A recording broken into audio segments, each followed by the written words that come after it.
Le matériel. Il vous faudra un tissu type Minky ou polaire et un tissu coton non extensible. Il vous faudra également 2,70 m de passepoil, un gros bouton et 10-15 cm de cordelette. Mais aussi une chute de simili-cuir. Je vous laisse découvrir le reste en regardant la photo. Après avoir découpé votre morceau de coton, vous allez placer le passepoil tout autour. Je vais vous montrer quelques vidéos explicatives pour vous montrer en détail ce qu'il faut faire. Quand vous arrivez à un coin, vous allez faire une entaille pour vous aider à tourner votre tissu.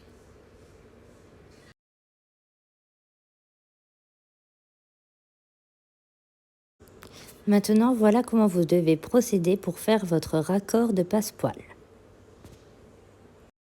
Nous allons d'ailleurs commencer notre couture sur tout le tour, juste après cet endroit. Dernière chose, je n'ai pas fait de repli au niveau du raccord. Normalement, vous devez le replier pour avoir un rebord propre. Moi, je ne l'ai volontairement pas fait parce que je trouve que ça fait une épaisseur en plus et que c'est plus visible. Voilà le résultat. Mettez bien une épingle pour écraser votre angle et on épingle et on met un maximum de pince sur tout le tour pour ne pas que ça bouge.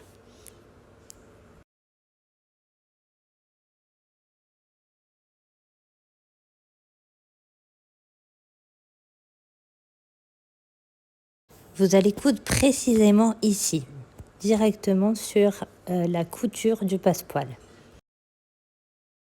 Nous allons maintenant coudre tout le tour. Prenez bien votre temps, cette étape est très importante pour la réussite de votre projet.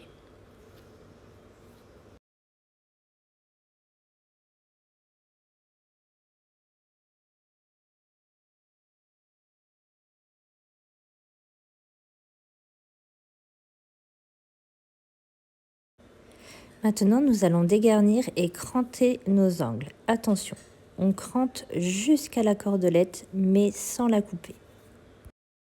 Maintenant, nous allons placer notre cordelette comme ceci par rapport à notre bouton. Nous allons faire plusieurs allers-retours à la machine pour bien maintenir la cordelette.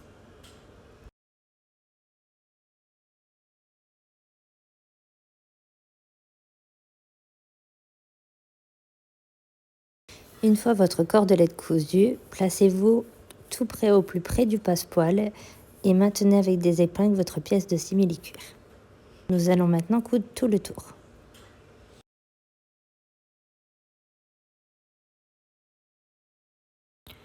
Tout au long du projet, mon point est réglé à 3.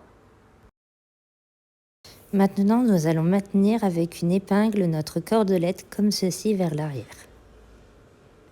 Maintenant, et avant même de couper le Minky, nous allons placer des épingles tous les 3 cm afin que notre tissu ne bouge pas. Placez-les bien parallèles, nous allons coudre directement sans enlever les épingles.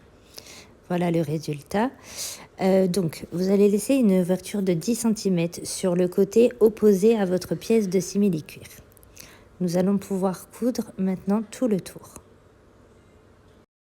Cette étape n'est pas compliquée, il vous suffit juste de repasser sur votre première couture et de coudre tout le tour.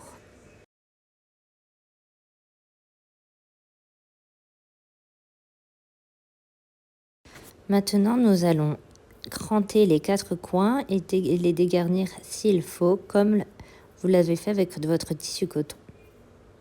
Voilà, nous n'avons plus qu'à retourner par l'ouverture notre ouvrage. Faites attention de bien ressortir vos angles.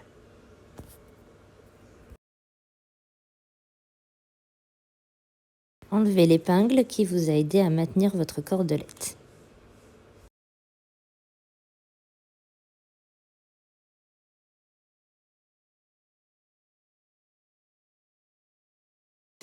Voilà le résultat. Il ne reste plus qu'à mettre des pinces ou des épingles pour maintenir et faire un point visible. Attention à bien prendre les 2 épaisseurs. Voici les indications pour placer votre bouton.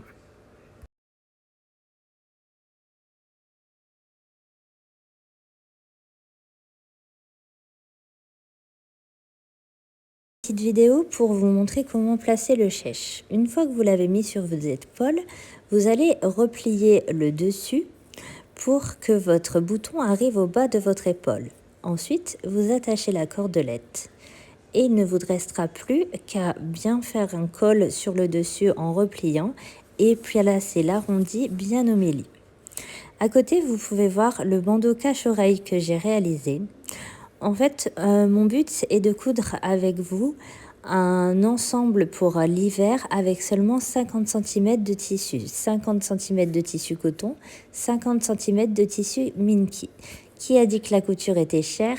Pas moi. Si vous réalisez le chèche, n'hésitez pas à le partager avec mon lien sur les sites de couture. Ça m'aidera à me faire connaître. Et voilà, abonnez-vous, likez, partagez. Appuyez sur la sonnette pour être averti des prochains tutos. À bientôt. Merci et bravo à vous.